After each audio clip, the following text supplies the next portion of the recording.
दोस्तों, हमारे भारत में ऐसे सैकड़ों प्राचीन भव्य मंदिर मौजूद हैं, जो अपने बेमिसाल स्ट्रक्चर और खूबसूरती से आज की मॉडर्न इंजीनियरिंग और साइंस को भी हैरान करके रख देते हैं। और उन्हीं में से एक है कोणार्क सूर्य मंदिर, जिसे भारत के सबसे रहस्यमयी मंदिरों में शुमार किया जाता है। दरअसल इस मंदिर से जुड़े ऐसे कई रहस्य हैं, जिनके जवाबों की खोज अभी भी की जा रही है।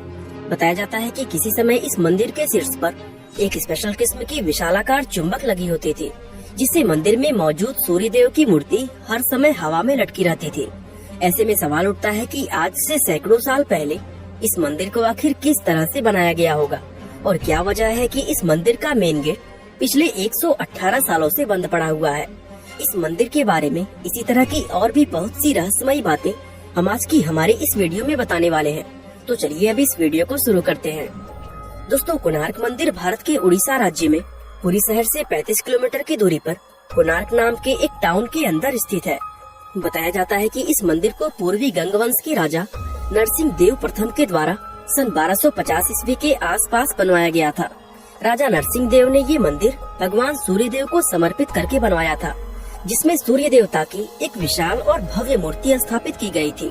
यहाँ तक कि इस मंदिर की संरचना भी सूर्य देव के रथ की तरह की गई है।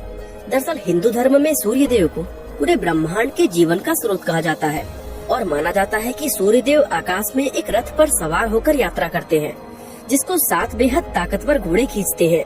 इसी काल्पनिक रथ से इंस्पायर होकर इस मंदिर का डिजाइन तैयार किया गया है, जिसके चलते ये सूर्य देव के रथ के जैसा ही नजर आता है।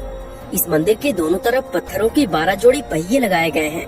साथ ही 7 घोड़े इस मंदिर के आगे की तरफ इस तरह से बनाए गए हैं कि उन्हें देखकर लगता है मानो वो मंदिर को खींचकर आगे ले जा रहे हों।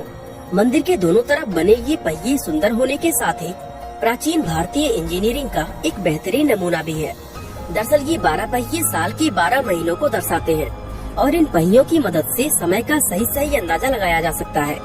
असल में ये पहिए एक ऐसे सनडायल का काम करते हैं, जो सिर्फ घंटे ही नहीं बल्कि मिनट और सेकंड्स तक का समय बताते हैं। अब जाहिर सी बात है, उस समय घड़ियां तो थी नहीं, इसलिए लोग इन पहियों को देखकर ही समय का पता लगाते थे। इसके अलावा इस मंदिर का रुख भी इस तरह से है कि सुबह की पहली किरण सीधा मंदिर के प्रवेश द्वार पर पड़ती है, जो दिखने में वाकई एक अद्भुत दृश्य नजर आता है। इस मंदिर की दीवारों पर नक्काशी और मूर्तिकला का भी बेहतरीन काम देखने को मिलता है, और यहाँ बनाए गए हर एक स्कल्पचर का अपना एक अलग मीनिंग है। जैसे इस स्कल्पचर को ही देख लीजिए, जिसमें ऊपर की तरफ शेर, उसके नीचे हाथी और उनके नीचे इंसान दबा हुआ नजर आ रहा है। एक्सपर्ट्स बताते हैं कि इस स्कल्पचर में शेर इंसान के अहंकार को दर्शाता है और हाथी इंसान के इमोशन को। तो इस तरह इस मूर्ति का मतलब ये निकल कर आता है कि इंसान अपने झूठे अहंकार की वजह से बनी इमोशंस में कैद होकर जिंदगी भर फंसा रह जाता है। यानी अपने अहंकार पर काबू पाकर ही कोई मनुष्य सही मायनों में इंसान बन सकता है। दोस्तों, ऐसी बहुत सी चीजें हैं जो इस मंदिर को इतना ज्यादा खास और रहस्यमय बनाती है, लेकिन उन सभी में सबसे ज्यादा मशहूर वो विशालकाय चुंबक है, जो कभी इस मंदिर के शीर्ष पर लगी होती थी।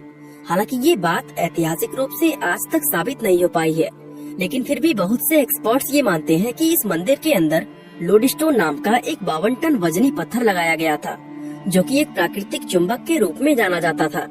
इस विशाल चुंबक की वजह से ही मंदिर